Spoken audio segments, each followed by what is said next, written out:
میری تو شادی ہو چکی ہے، اب مجھے بیوی کو چھونے سے پہلے اجازت لینے کی بھلا کیا ضرورت ہے؟ یہی وہ بنیادی مسئلہ ہے جو شادی میں آگے چل کر اکثر خواتین کو درپیش ہوتا ہے۔ میل ڈومیننٹ سوسائٹی اور خاوند کی ناراضگی کے ڈر سے اکثر خواتین کو سمجھ ہی نہیں آتی ہے کہ کس طرح وہ خاوند کی ناراضگی سے بچتے ہوئے اعتدال کے ساتھ اپنی ازدواجی زندگی گزار سکتی ہیں۔ آج کی ہماری یہ معلوماتی ویڈیو شادی شدہ جوڑوں کے لیے اسی اہم موضوع پر رہنمائی کی غرض سے بنائی گئی ہے، تو چلیے ویڈیو شروع کرتے ہیں۔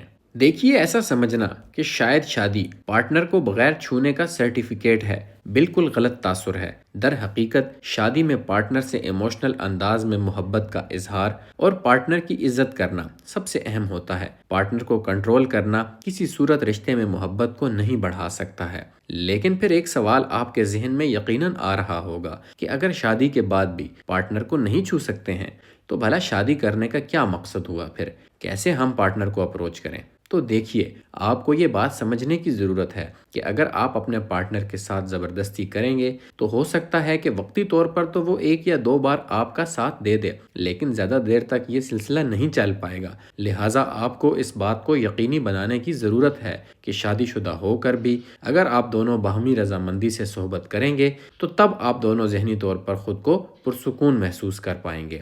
ہمارے ہاں پر ایک بہت بڑی غلط فہمی یہ ہے کہ شادی کا مطلب ہے کہ اب صحبت کے لیے کسی قسم کی رضامندی کی ضرورت نہیں ہے، جبکہ در حقیقت شادی ایک پارٹنرشپ ہے جس کی کامیابی کا دار و مدار ایک دوسرے کے جذبات کا احترام کرنے پر واقع ہے۔ اس کے علاوہ پاکستانی معاشرے میں دوسری غلط فہمی یہ بھی پائی جاتی ہے کہ بیوی کبھی خاوند کو صحبت پر انکار نہیں کر سکتی ہے، جبکہ در حقیقت کیا واقعی بیوی کو کبھی شوہر کو منع نہیں کرنا چاہیے، یا پھر بیوی کے لیے بھی اس میں کچھ گنجائش موجود ہے؟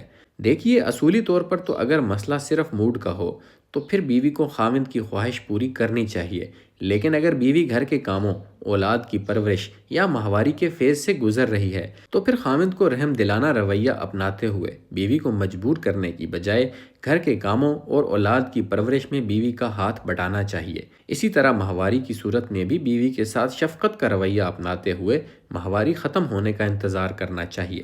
تیسرا، ہمارے معاشرے میں اکثر مرد بیوی سے صحبت پر رضامندی طلب کرنے کو اپنی انا کا مسئلہ بنا لیتے ہیں، جبکہ خود پیغمبر اسلام صلی اللہ علیہ وآلہ وسلم اپنی ازواج سے صحبت فرمانے سے پہلے ان کی اجازت اور رضامندی طلب فرمایا کرتے تھے۔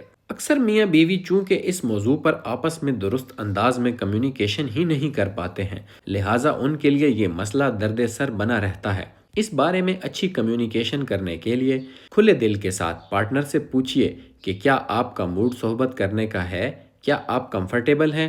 اس کے بعد پھر پارٹنر کی ہاں کی صورت میں آپ صحبت شروع کریں، لیکن اگر پارٹنر کی جانب سے انکار ملے تو پھر بھی ان کے اس جواب کو دل پر مت لیجیے۔ اگر آپ پارٹنر کے انکار کرنے پر وقتی طور پر رک جائیں گے تو عین ممکن ہے کہ 1 یا 2 دن کے بعد وہ خود ہی آپ سے صحبت اختیار کر لیں گے۔ اس بارے میں دین اسلام کی اگر بات کی جائے تو قرآن پاک میں بھی شادی میں محبت اور ہمدلی کو فروغ دینے پر زور دیا گیا ہے۔ اس کی جیتی جاگتی کئی امثال ہمیں سیرت نبوی صلی اللہ علیہ وآلہ وسلم سے ملتی ہیں، لہٰذا ایسا سمجھنا کہ عورت کا جائز انکار بھی فرشتوں کی لعنت کا باعث ہے، درست نہیں ہے۔ ہاں، اگر کوئی عورت جان بوجھ کر خاوند کو صحبت سے بار بار محروم رکھے تو پھر اس کیس کو دیکھنے کی ضرورت ہے کہ آیا وہ کون سے سائیکولوجیکل یا میڈیکل مسائل ہیں جو بیوی کو صحبت کرنے سے روک رہے ہیں۔ اس سب کے باوجود اگر آپ کو ایسا لگے کہ آپ کا پارٹنر آپ کی رضامندی کی پرواہ نہیں کرنا چاہتا ہے تو ایک بار آپ اچھے انداز میں اس کے ساتھ کمیونیکیشن کریں۔ بصورت دیگر پروفیشنل سائیکالوجسٹ سے رابطہ کر کے اس بارے میں پروفیشنل مدد طلب کرنی چاہیے۔ میرا ہمراز کا ادارہ بھی صارفین کو عرصہ دراز سے کونسلنگ سروسز مہیا کر رہا ہے۔ آپ ہمارے کلائنٹس کے ریویوز ہمارے سوشل میڈیا ہینڈلز پر پڑھ سکتے ہیں۔ تو اب اگر ہم اپنی ویڈیو کو سم اپ کریں تو یہ بات سمجھ آتی ہے کہ کامیاب شادی چلانے کے لیے میاں بیوی کے درمیان محبت پر مبنی اچھا ایموشنل بانڈ ہونا ضروری ہے۔ اسی طرح ایک دوسرے کے جذبات اور احساسات کی قدر اور عزت کرنا اپنی انفرادیت کو برقرار رکھنے میں مدد فراہم کرتا ہے۔ آخر میں یہ سیکھ ملتی ہے کہ باہمی رضامندی سے قائم کردہ صحبت کا تعلق میاں بیوی دونوں کے لیے ذہنی سکون کا باعث ہوتا ہے۔ تو دوستو، میں امید کرتا ہوں آپ کو ہماری آج کی یہ معلوماتی ویڈیو یقیناً پسند آئی ہوگی۔ مزید جن ٹاپکس کے اوپر آپ ویڈیوز دیکھنا چاہتے ہیں ان کو کمنٹ سیکشن کے اندر مینشن کیجیے۔